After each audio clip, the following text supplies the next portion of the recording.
Hola, hola, bienvenidos una vez más a este espacio entre dos mundos, fe y realidad. Quien les habla Ezequiel Mendoza, junto a mi compañero y amigo Diorvis Colomo. Seguimos teniendo el grato placer de un invitado honorífico, como lo es nuestro hermano Daniel. Los que pudieron ver nuestro programa pasado, estuvimos hablando de interpretación bíblica. Y esta es la continuación de ese programa. Bueno, Diorvis. Gracias, Ezequiel, qué gusto estar acá nuevamente. Yo me siento muy feliz de estar junto a nuestro amigo, el pastor Daniel Estrella, una vez más, tocando la parte 2 de interpretación bíblica. Podemos sacar parte 2, parte 4, parte 10, parte 20, con tal de tenerle aquí a nuestro amigo maestro Daniel Estrella. Pastor, bienvenido. Muchas gracias, muchas gracias. Para mí también un placer estar con ustedes y poder continuar bendiciendo al pueblo de Dios. Gracias, pastor. Y Ezequiel, ¿qué vamos a ver el día de hoy? Hoy seguimos viendo parte de lo que es la interpretación bíblica, un tema tan importante en los tiempos de hoy, ya que hay tanta propaganda de apóstoles, profetas, y para usted de contar que andan haciendo mercado del pueblo de la fe, ¿no? Entonces andan comercializando la fe y muchos caen en falsas doctrinas, en falsas enseñanzas, justamente por no ir a la fuente, ¿no? De la verdad, que es la misma palabra de Dios. Y de ahí lo importante de una buena interpretación o una correcta interpretación de la palabra del Señor. Así es. Bueno, la semana anterior, un poco retomando entonces, observamos el concepto de la interpretación, vimos un poco de lo que era la revelación, y hoy quisiéramos enfatizar un poquito en lo que es, en primer lugar, la inerrancia de la Biblia, ¿no? En un lenguaje sencillo, como siempre nos van a escuchar, la inerrancia significa que la Biblia no tiene errores, así muy sencillo. Ella en los escritos originales no tiene errores. Hay personas entonces que aparentemente encuentran errores en la escritura, pero a veces es porque no toman cuidado de lo que tratamos también la semana anterior acerca del contexto. Entonces recuerden, por favor, la Biblia, por ser fuente divina, está libre de errores. Si la Biblia entonces tuviera errores, ya no sería una fuente confiable. Por tanto, Dios mismo ya no sería confiable. El otro aspecto también que tiene que ver con la inmutabilidad.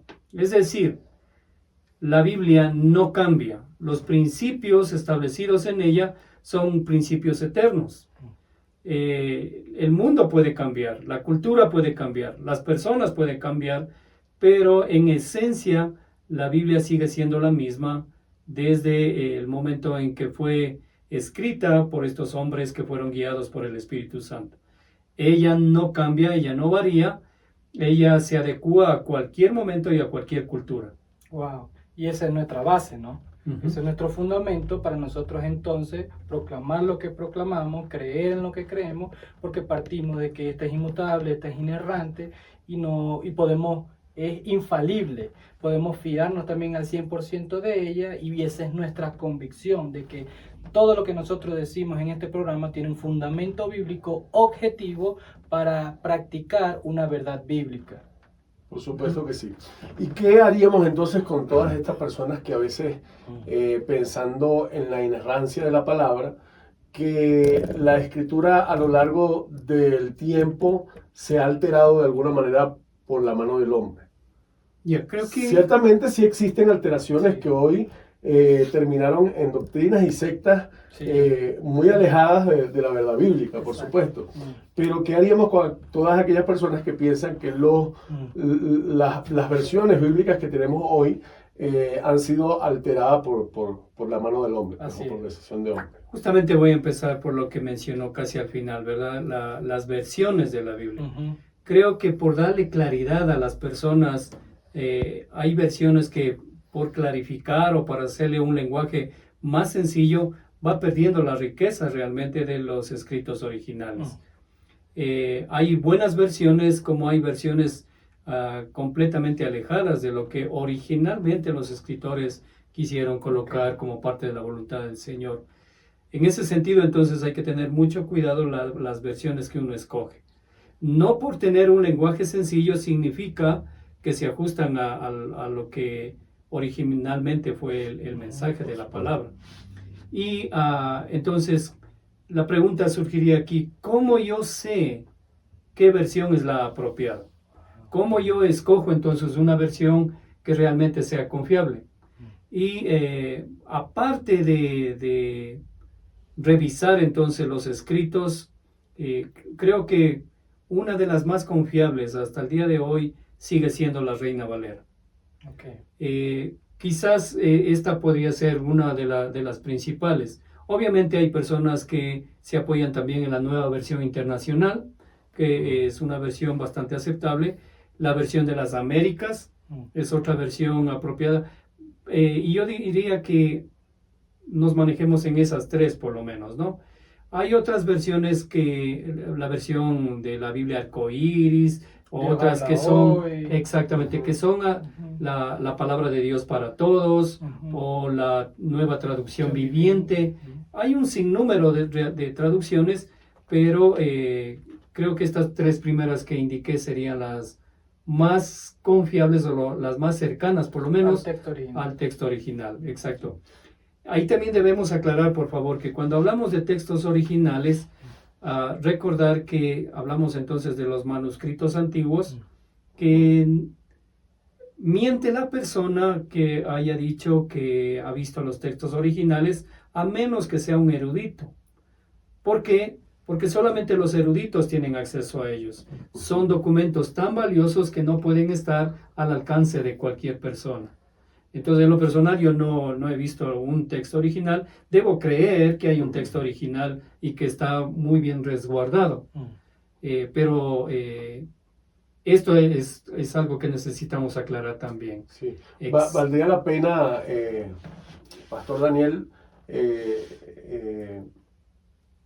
bueno, según los estudios hechos, la Biblia es el libro que más sustento histórico tiene. Así es. Más que cualquier otro libro. De hecho, se supone a través de los mismos estudios que personas como Platón, de él no existen. No existen originales como tal. Entonces, eso deja a las escrituras bíblicas por encima de cualquier otro libro que exista sobre la faz del planeta. Exactamente. Es el que más sustento histórico tiene. Y al ser el que más sustento tiene, sin embargo, hay que recordar también que ha sido el más, se ha procurado más bien su desaparición, ¿no? En el tiempo de los judíos, por ejemplo, se quemaron miles de ejemplares de esto. ¿Qué es lo que estoy tratando de decir? Ha sido atacado también y desvirtuado para que no sea el instrumento que utilizamos nosotros como la palabra de Dios. El ataque, entonces, no es aparente nada más, es real. La gente hoy en día, por ejemplo, casi ya no quiere usar la Biblia escrita. Hoy es la época de la digitalización. Correcto. Y entonces el texto impreso casi se está perdiendo. Y ahí no solamente que necesitamos impulsar a que las personas vuelvan al escrito, al texto escrito, sino también vuelvan también a lo que era o lo que se considera como una interacción con el texto, tocarlo, rayarlo. A veces hay personas que pensaban o todavía piensan que rayar la Biblia es un pecado. Yo suelo decirles más bien, pecado es no rayarla, porque cuando yo aprendo algo de alguien, generalmente lo coloco en la Biblia y sé que ahí se va a quedar. Exactamente. Y partiendo, pastor, desde este fundamento en cuanto a las distintas versiones, confiando en que de pronto la Reina Valera es una de ambas Biblias que se acercan al texto original y que puedan darnos esa confiabilidad al momento de leerla. Partiendo de este fundamento, ¿cuál es el siguiente paso para una correcta interpretación bíblica de una manera muy práctica para todos nosotros? Voy a usar un término técnico que se aplicaría a esta parte, entonces, se llama el estudio exegético. Okay. Esta palabra, aunque generalmente es desconocida aún para el pueblo cristiano, nos va a voy a ponerlo en palabras sencillas, de la investigación de cada uno de los términos que están escritos en los versículos, en los párrafos y en la escritura entera. Okay. Este exégesis entonces vendría a convertirse en una herramienta para investigación. Y a través de esta herramienta, utilizando varios métodos y varios documentos, uno puede tratar de llegar lo más cerca posible a lo que originalmente se quiso decirle a la audiencia primaria. Claro. De pronto una herramienta que me es muy práctica es una aplicación, o puede ser también hay personas que lo tienen en el libro, que es el interlineal, que te muestra como lo dice en la Biblia y abajo el original la palabra y cómo esta puede significar. De pronto me ayuda mucho como herramienta a hacer una buena exégesis del texto. Porque como dice usted lo de las versiones, de pronto en la Nueva Traducción Viviente lo dice de una manera muy sencilla, pero en el original lo dice de otra, que no es que no quiere decir lo mismo, pero da más profundidad a la hora de hacer el estudio. Sí, lo fantástico del interlineal es que cuando vemos las palabras, a diferencia de nuestro español, por ejemplo, si decimos pan, significa pan. Exacto. Pero en el original hay muchas palabras que van a tener varios significados. Y eso enriquece entonces el lenguaje, ¿no? Y dependiendo de qué palabra escojamos, entonces en la traducción del lenguaje original puede variar, no el mensaje en sí, pero la forma de presentarlo sí. Exacto. Esta sería entonces una herramienta valiosa, el interlineal. Otro documento importante es un diccionario bíblico, y a veces las personas no tienen acceso a eso, pero la mayoría tienen acceso a un diccionario común y corriente. Lo vamos a llamar el diccionario de gramática española, por mencionar, ¿no? Este es muy básico. A la hora de interpretar hay algunos elementos importantes que toda persona que quiere hacer realmente un estudio serio debe tener. En primer lugar, una buena Biblia. En segundo lugar, un cuaderno lo suficientemente amplio para que pueda hacer sus apuntes. Necesita entonces un diccionario de gramática española, como estamos diciendo, y luego los otros instrumentos se podrían ir sumando, ¿no? Puede ser un diccionario bíblico porque hay palabras que el diccionario común no las va a tener. Por ejemplo, la palabra justificación, Claro. la palabra redención, la palabra santificación. Estas palabras un diccionario de la lengua española no las va a tener, ¿no? ¿Qué otro documento que nos puede ayudar? Es lo que se llama la concordancia. Esta concordancia, a diferencia del diccionario, no nos da la conceptualización de la palabra, sino más bien los lugares donde esta palabra es mencionada en la Biblia. Por ejemplo, ¿no? La palabra amor en el diccionario de la lengua española, vamos a suponer que dice amor es un sentimiento que se da entre las personas. Correcto. Pero la concordancia, en cambio, me va a decir amor se habla en Corintios 13, amor se habla en el Pentateuco, amor se habla en los Evangelios, etcétera, etcétera. Esa es la diferencia, ¿no?, de la concordancia. Hay Biblias que también traen algunas anotaciones, a veces en el centro de la página o a veces al final. A esto suele llamarse las referencias cruzadas, que también eso es importante conocerla, ¿no? Si usted no ha tenido por lo menos un discipulado básico, no va a saber para qué sirven estos apuntes en el centro de la hoja o al final. Se llaman referencias cruzadas y lo único que sirve esto es entonces para alimentar un texto que usted está revisando, y estos apuntes le van a mandar a otras porciones de la Biblia que tienen relación con el tema que está preparando. Increíble, increíble, ¿no? Perfecto, son herramientas indispensables a la hora de hacer un estudio de hacer serio. un estudio serio Sí. de la palabra. Ezequiel, ¿no crees que esto merece un cafecito? Por supuesto. Auspiciado por... La productora. Gracias, ñañita. Muchas No gracias. estaba haciendo reír.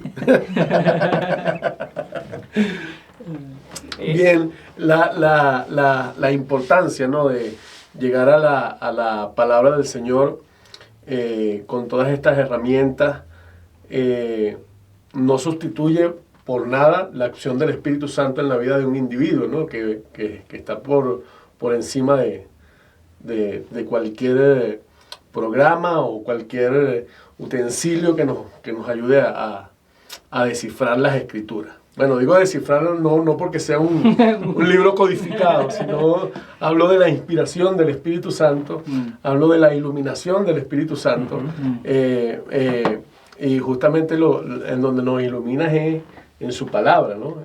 En el conocimiento de su palabra. Pero el esforzarse, yo creo que es algo que Dios ve en sus hijos, el deseo que tienen por conocerlo cada vez más a Él, y que se trata de Él también. Exactamente. Creemos que nos esforzamos en estudiar las Escrituras es por el deseo que hay en nuestro corazón de conocer más a nuestro Señor y servirle de una manera correcta también. Así es. Recordemos que si es que hacemos una correcta observación e interpretación, entonces nuestro accionar va a ser apropiado. Obviamente la obra del Espíritu es indispensable, porque podemos contar con todos los documentos y hacer un trabajo excelente académicamente hablando, pero esto no va a sustituir entonces a la guía del Espíritu, como dice la palabra, a toda verdad. Realmente nuestro trabajo va a ser infructuoso si es que aislamos a la dirección del Espíritu Santo, ¿no? Es Él el que nos va a guiar a las verdades y Él es el que nos va a dar la certeza de lo que estamos investigando realmente es la voluntad de Dios, Wow. de lo que Él quería para nosotros. Bueno, pastor, increíble, gracias por eso, porque siempre ha sido nuestra intención desde el inicio exponer la palabra de una manera correcta, de una manera eficiente, y simplemente estamos mostrando estas herramientas que pueden ser útiles para el día a día de cualquier persona. De pronto hay algunos que pueden decir, yo no soy tan estudiado para entender todo eso. Todos somos capacitados, tanto usted como nosotros, gozamos de tener el Espíritu Santo de Dios que nos guía, y simplemente lo que presentamos el día de hoy son herramientas prácticas muy útiles para hacer un estudio serio de las Escrituras, y que usted cuando hable en verdad. De pronto hay gente que dice, utiliza pasajes para beneficiar y son pasajes fuera de contexto. Y ahora como hay un ataque de redes sociales, se atacan unos a otros, que dijiste esto, que no dijiste aquello. Nosotros simplemente estamos compartiendo lo que el Señor nos ha permitido gozar para hacer una correcta interpretación de su palabra, que es viva. Y como dice el pastor, llegar a la meta de la buena observación, la buena interpretación y una buena aplicación. Así es. Entonces, solamente para las personas que nos están mirando, por favor, recuerden el primer texto, el que no podemos dejarlo de lado, la Biblia. Luego hemos dicho un cuaderno de apuntes. Esto sí es lo más básico, por favor. Obviamente aquí algo para escribir, puede ser un lápiz, un lapicero o el nombre que usted le conozca. Y las otras herramientas entonces son adicionales, ¿no? Empezando por un diccionario de la lengua española.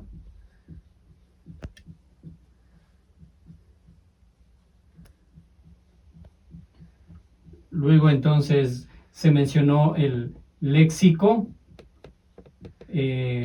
puede ser griego-español.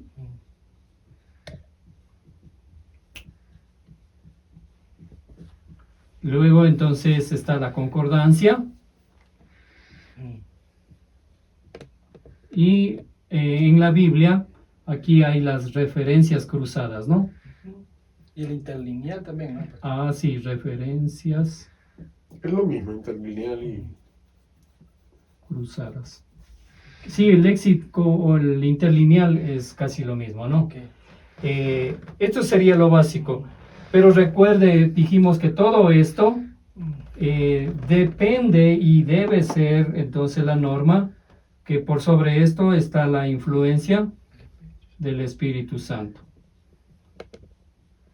Ahora, cada vez que usted se vaya a sentar a hacer este trabajo que le llamamos entonces la famosa exégesis, aparte de estas herramientas, procure tener un lugar en donde usted sepa que va a estar tranquilo, aislado, en silencio, en donde usted puede concentrarse. No pretendamos, por favor, hacer un trabajo serio si hay demasiada distracción, si usted tiene personas alrededor, si usted tiene sonidos alrededor. Cualquier cosa va a ser una perturbación entonces a este estudio serio. Ok, Pastor Daniel, entonces, ¿cuál sería mi punto de partida? Es decir, ya aquí tengo todos los ingredientes, con cuáles arranco? Bien, yo creo que la primera parte que debemos nosotros al hacer un estudio de la Escritura es seleccionar una porción. Ese o porción creo que está bien ahí. ¿Ya? Sí. Entonces, puede ser un versículo, pueden ser varios versículos, puede ser todo un párrafo, puede ser toda una sección, o puede ser incluso un libro entero. Por ejemplo, el libro de Judas no nos llevaría mucho tiempo, pero empecemos por el versículo. ¿Qué es lo que vamos a hallar en el versículo? ¿Cuál es el trabajo exegético que vamos a hacer? Recordemos que la Biblia está escrita en oraciones y cada uno de los elementos de la oración son importantes. Dijimos la semana anterior, 2 de Timoteo 3, 16 y 17, y les animo a grabarse, espero que se lo sepan ya. Toda la Escritura es inspirada por Dios, por lo tanto, cada palabra que está puesta en la Biblia es importante. Un verbo es importante. Un verbo. El sujeto es importante. La acción del sujeto, que es aquí el verbo, es importante. Pero hay otros aspectos como el adjetivo, el adverbio y todas estas circunstancias que son importantísimas entonces a la hora de estudiar. Vamos a mencionar, por ejemplo, Moisés quiere ir ha pasado ya en el desierto y el Señor le ordena que vaya a hablarle al pueblo. Él les dice, Moisés le dice a Dios, y si ellos me preguntan, ¿quién te ha enviado? ¿Qué les voy a contestar? Y el Señor le dice, diles, el yo soy me ha enviado. ¿Qué significaba esto del yo soy, por ejemplo? El yo soy,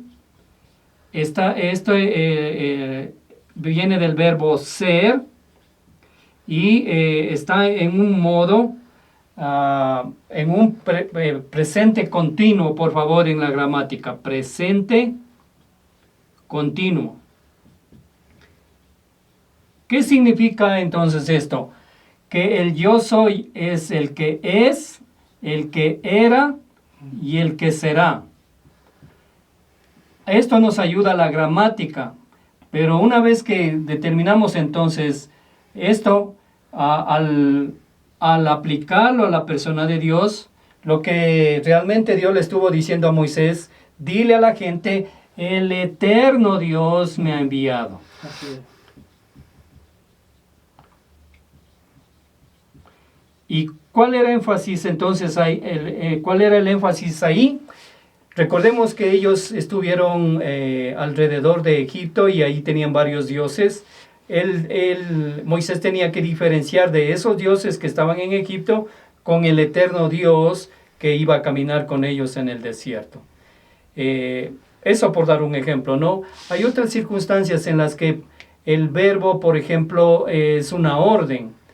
La mayoría de creyentes conocen Mateo 28, 19 al 20. Dice, por tanto, id. Y este verbo, entonces, ir, está en un modo que se llama imperativo. Otra vez la gramática básica, ¿no? ¿Qué significa que ese verbo está en modo indicativo?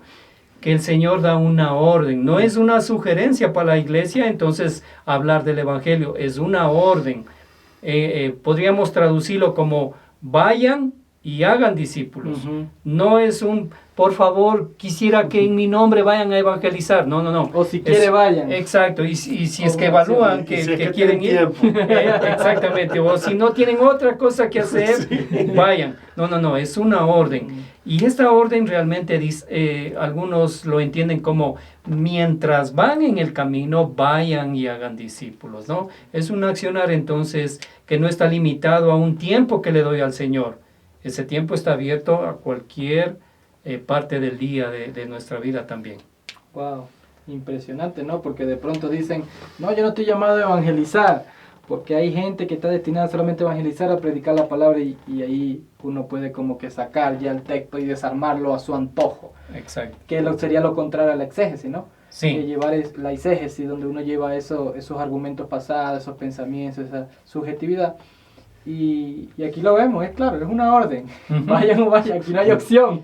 Y de estas órdenes hay muchas en la Biblia. Sí. Por favor, Dios no pide sugerencias. Dios no nos da a escoger, nos dice, a menos que en el Antiguo Testamento dice, ustedes van a escoger si quieren las bendiciones y las maldiciones, Ajá. pero es muy excepcional. Él generalmente va a decir, esta es mi voluntad y quiero que camines en mi voluntad. No hay una sugerencia entonces para nosotros. Sí, quisiera aprovechar el paréntesis porque lamentablemente hoy en día se ha perdido lo que es el estar bien ubicados en cuanto a nuestra relación con Dios. Y lamentablemente se nos ha enseñado en las iglesias hoy en día que, bueno, en algunas de ellas, que Dios es nuestro siervo. Es decir, yo declaro que voy a tener, yo quiero esto, yo decreto lo otro, yo revoco tal cosa. Entonces es como que tuviéramos a Dios a nuestra disposición y se nos olvida que Él es nuestro Señor, por ende nosotros somos sus siervos. Entonces en la Biblia nunca vamos a ver, como ya lo hemos dicho antes, ningún pacto de manera ascendente del hombre hacia Dios, sino todos provienen de Dios hacia el hombre de manera ascendente. Así es. Entonces ubicarnos en esa realidad y ir con esa humildad también a la palabra del Señor también nos permite hacer una buena evaluación de lo que estamos estudiando, ya que no voy con mi instinto de Señor por encima de lo que Dios realmente quiere y nos quiere transmitir a través de su palabra a nosotros, ¿no? Sí, en estos tiempos es más frecuente y va a ir en ascenso esto, por favor, de tomar a Dios como un instrumento a nuestro beneficio. Crear a Dios a nuestra manera, y es donde nos equivocamos, es donde surge la herejía, y la herejía obviamente nos lleva a deshonrar a Dios.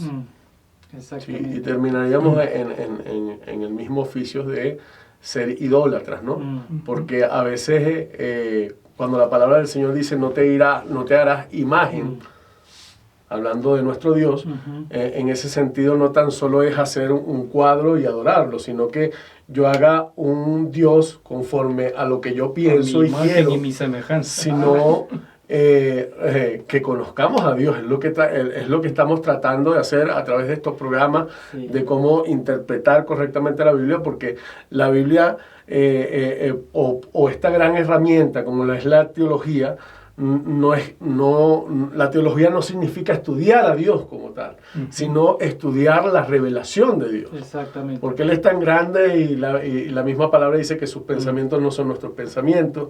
Entonces, nosotros quedamos muy por debajo de lo que Él es. Así es. Y más le amamos por eso, porque Él ha tenido misericordia de nosotros. Es como lo decía el salmista: ¿Quién es el hombre para que de él tengas tu memoria? ¿No? Qué bueno que lo dice Ezequiel, porque sí, nosotros a veces consciente o inconscientemente podemos querer que Dios se acople a nuestra vida, a nuestros hábitos, a nuestra situación diaria, y no nosotros tener la intención o la sumisión de nosotros moldearnos, dejarnos moldear por Él. Podemos vivir con ese orgullo, y simplemente la palabra lo que hace es esto. Si alguien está dispuesto a hacer un estudio serio de la palabra, tiene que también pensar que uno tiene que estar rendido ante Él, sumiso ante Él, y que va a recibir mucho palo. Va a recibir palo el orgullo, la falta de perdón, todo esto. Y ya la persona va a tener la seguridad, esa convicción de lo que Dios ha revelado es cierto para su vida, para que lo aplique de una manera correcta y no crea que simplemente es tomar un texto y decir cualquier cosa para que la gente se convenza, sino dejar que el Espíritu Santo haga el trabajo. Y lo que dice Ezequiel y usted, pastor, es fundamental, porque de allí partimos, no solamente de algo académico, sino de algo que nos permite relacionarnos a mayor profundidad con el Señor y tener una comprensión completa de lo que el pasaje nos pueda mostrar. Así es. Bueno, el texto ustedes deben conocerlo también, ¿verdad? Son 1600 años de historia los que tomaron para escribir la Biblia, escrita por 40 personas diferentes, y sin embargo hay un solo tema, ¿no? El tema de la redención. Y cualquier trabajo entonces de interpretación, siempre debemos buscar el llegar y descubrir en este pasaje dónde está el concepto de la redención. En este libro, ¿qué es lo que habla acerca de la redención? Todo apunta entonces a la redención. Y cualquier cosa que nosotros interpretemos debemos hacerlo a la luz de este contexto amplio, ¿no? Dios rescatando entonces al ser humano. Y cómo lo hace y cómo lo ha hecho y cómo lo hará, pues eso es un trabajo que necesitamos hacerlo y hacerlo muy seriamente. Así es, pastor. Bueno, yo creo que, ahora es que falta mucho más para añadir, por Dios. Y va a faltar café Esto pica y se extiende. Pero, bueno, primero que nada, agradecerle una vez más a nuestro Dios por este tiempo que me parece, vuelvo y repito, tan importante para el tiempo que estamos viviendo. Es ir con una manera muy humilde y sencilla ante nuestro Señor y ante su palabra. Ahí está la sabiduría, no de este lado, sino del lado de las Sagradas Escrituras. Y nosotros debemos ir con ese corazón dispuesto a que Dios lo llene con su verdad, ¿no? Como decía el salmista también, lámpara es a mis pies tu palabra y lumbrera mi camino. Yo no puedo ver tan siquiera a dónde voy si no conozco lo que mi Señor tiene preparado. Entonces, ella se encarga no tan solo de iluminar el camino, y rescato del versículo que es lámpara a mis pies. Esto lo hacía el pastor cuando ponía la lámpara en el cayado, en el doblez del cayado, y alumbraba el camino y ahuyentaba también a la serpiente. Entonces no tan solo me guía por dónde ir, sino que ahuyenta el mal de mi vida, ¿no? Wow. Muy bien. Pastor, de pronto, ¿algo más que debamos conocer acerca de este tema? Bueno, hay muchas cosas que realmente podríamos seguir tocando en el tema de la interpretación. Creo que en breves rasgos hemos visto lo más principal, pero por ejemplo, hay varias lecturas que uno debe hacer en el texto para ir trabajando el tema de la interpretación. La primera lectura, por ejemplo, se le suele denominar lectio divina. Y esto generalmente es lo que se enseña en la iglesia, no con esta palabra, pero se le dice, tenga su tiempo devocional con el Señor. Esa es la lectio divina. Tener una lectura normal, diaria con el Señor, no solamente con el sentido de obedecer a una orden que me dieron, sino más bien disfrutar del tiempo de la lectura. Pero la segunda lectura, entonces, quizás ya va a ser una lectura más pausada y buscando entonces ya un objetivo. En este caso, lo que hemos dicho, por ejemplo, puede ser el estudio de palabras, ¿no? El estudio de palabras. Luego bien puede venir ya una lectura con el sentido de un estudio inductivo. Y aquí en el estudio inductivo, entonces, es lo que aplicamos, lo que ya hemos aprendido de la semana anterior, la observación, la interpretación y la aplicación. Estos tres elementos siempre entran dentro de lo que se llama el estudio inductivo, ¿no? Adicional a esto, entonces, ya se hace una lectura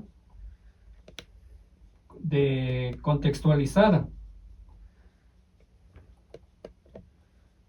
¿Y a qué me refiero aquí? Esta lectura, entonces, va a ir analizando los diferentes contextos que hay, ¿no? El contexto geográfico, contexto político, contexto económico, contexto cultural, y todos estos elementos entonces nos van de a poco dando más información y nos van ilustrando entonces lo más cercano posible a lo que la audiencia primaria escuchó. Y ahí voy a explicar un poquito esto de la audiencia, por favor. Todos los escritos originales En primer lugar, la iglesia primitiva lo recibió de parte de, en el caso de los evangelios o del apóstol, los escritos del apóstol Pedro o Pablo, los primeros receptores suele llamarse en la teología audiencia primaria. Nosotros entonces, ¿quiénes somos? Nosotros somos la audiencia secundaria. ¿Por qué? Porque nosotros no recibimos de primera mano la información. Han pasado muchas generaciones desde la iglesia primitiva hasta hoy y toda persona entonces que recibe el mensaje hoy en día se convierte en esta audiencia secundaria. ¿Por qué tengo que enfatizar en esta parte? Porque hay muchas cosas entonces que desde nuestra cultura no vamos a poder entenderlas porque originalmente fueron dados a una audiencia con un contexto cultural, político, económico diferente. Sin embargo, los principios sí son aplicables a nosotros. Eso es bueno que usted dice, pastor, porque justo estaba buscando aquí el libro Usos y Costumbres de las Tierras Bíblicas, el que usted nos recomendaba, y pasaba lo que dice Ezequiel. El pasaje que decía, lámpara es a mis pies tu palabra y lumbrera mi camino. De pronto uno lo ve en cómo realmente sucedió eso, se mete en la historia y le da más luz al texto, o enriquece el texto, cómo se hacían las tiendas, todo esto. Y lo que decía Ezequiel era impresionante, porque estos cogían el cayado, ponían en la punta de la lámpara, la bajaban, cuando ya era oscuro, iban alumbrando el camino. Y de allí es que se saca el texto. O sea, el Señor es tan bueno que nos habla con lo que a nosotros mismos nos rodea, y Él fueron las enseñanzas del mismo Jesucristo. Y de pronto meternos en estos contextos nos dan más luz del mismo texto y nos enriquece esa relación misma con el Señor. Oye, Señor, qué bueno eres tú, que de una semillita tan pequeña, cuando ya uno la ve, hiciste una enseñanza que iba a pasar generación tras generación y que aún hoy día nos impacta. Sí. Ahora recuerden que cualquier uso de un texto fuera de contexto es un buen pretexto. Lo voy a volver a repetir. Un versículo fuera de contexto es un buen pretexto entonces para sacar herejías.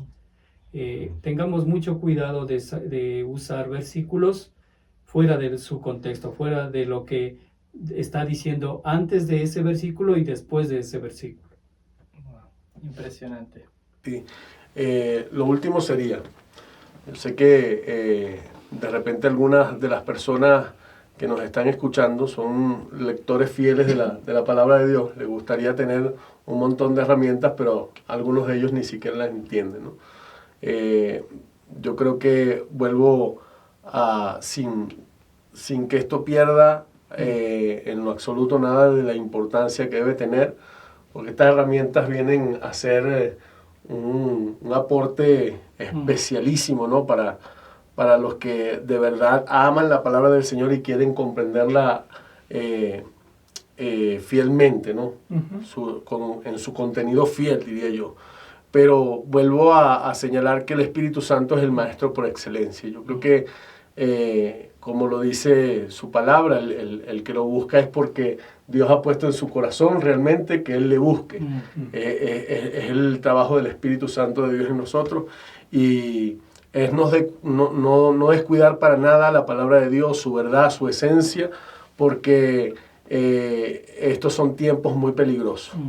Muy, muy peligroso cuando sus discípulos se acercan a Él antes de ir al Calvario, en uno de esos momentos que Él tenía a solas con sus discípulos, le preguntan acerca de los sucesos del fin y cuándo ocurrirían, y lo primero que le dice nuestro Señor es que se cuiden de los falsos maestros, de las falsedades, de los falsos profetas. Y qué bien que está mencionando eso, y perdón que le corte, se me viene a la mente un falso maestro que va a ir en auge, por favor, me refiero a la IA. La inteligencia artificial está ganando mucho campo en todos los ámbitos, pero cuando se trata de la escritura, procuremos no ir a la IA. Es una herramienta muy útil, vuelvo a repetir, en otros aspectos de la ciencia o la tecnología, pero con la palabra de Dios quizás va a ser contraproducente porque puede convertirse en un falso maestro. Sí, por supuesto. y qué bueno que lo dice, porque yo veía un video en YouTube de un pastor que por la IA saca todas sus prédicas y hace la programación de un año en un día. Incluso este pastor montó una iglesia y sacaron una aplicación, y la aplicación es solo de sermones. Y este pastor está vendiendo la aplicación y dice, no, aquí tienes tu sermón, no tienes que preocuparte por esto porque ya todo está sacado. O sea, el peligro de pronto es una buena herramienta en ciertas circunstancias, como usted lo dice, pero puede ser muy dañina en otro porque destruyen la esencia de la persona, involucrarse, ver todo esto que vimos el día de hoy, enriquecerse y fácilmente decir lo que la inteligencia artificial le indique en ese momento, y quieren como que ser un sustituto del Espíritu Santo. Eso. No, es imposible. El Espíritu Santo que nos ha acompañado y ha acompañado su palabra. Muchos dicen que la Iglesia Católica, sin la Iglesia Católica no hubiese existido la Biblia. No, déjame decirte que el Espíritu Santo es quien sostiene hasta hoy el movimiento cristiano en el mundo, el cuidado de su palabra y de la verdad de su palabra. Y en eso estamos confiados, ¿no? Así es. Bueno, la Escritura mismo va a decir también que la iglesia va a ser atacada, ¿no? Pero ¿qué dice la Escritura? Las puertas del Hades no prevalecerán contra ella, ¿no? Correcto. La iglesia entonces va a seguir, es la esposa de Cristo y va a estar ahí hasta que Él venga por su esposa. Amén, así es. Gracias, pastor, qué gusto. Con gusto. Haberlo tenido el día de hoy, espero que le haya gustado el cafecito, cortesía de la producción. Seguiremos con más temas como este. El próximo tema, recuerden, lo prometido es deuda. Vamos a hablar, Dios habla, ¿te acuerdas de Ezequiel? Estamos en esa secuencia de la voluntad de Dios en nuestras vidas y vamos a ver de manera puntual cómo Dios nos habla y si ya nos está hablando, de qué manera, ya lo hemos discutido, pero veremos lo que dice la palabra con las herramientas que hemos aprendido hasta ahora gracias al pastor en el curso. Recuerden, el pastor es director nacional del Instituto Global Action y nosotros estudiamos allí durante un largo periodo, larga lectura de todas las guías, pero fue de mucha bendición para nuestra vida. Así es. Igualmente, Pastor Daniel, siempre es un gusto. Espero que Dios nos permita tener más tiempos como este para seguir ahondando en las profundidades de su palabra. Amén. Amén. Bendiciones, mis hermanos. Hasta la próxima. Hasta la próxima.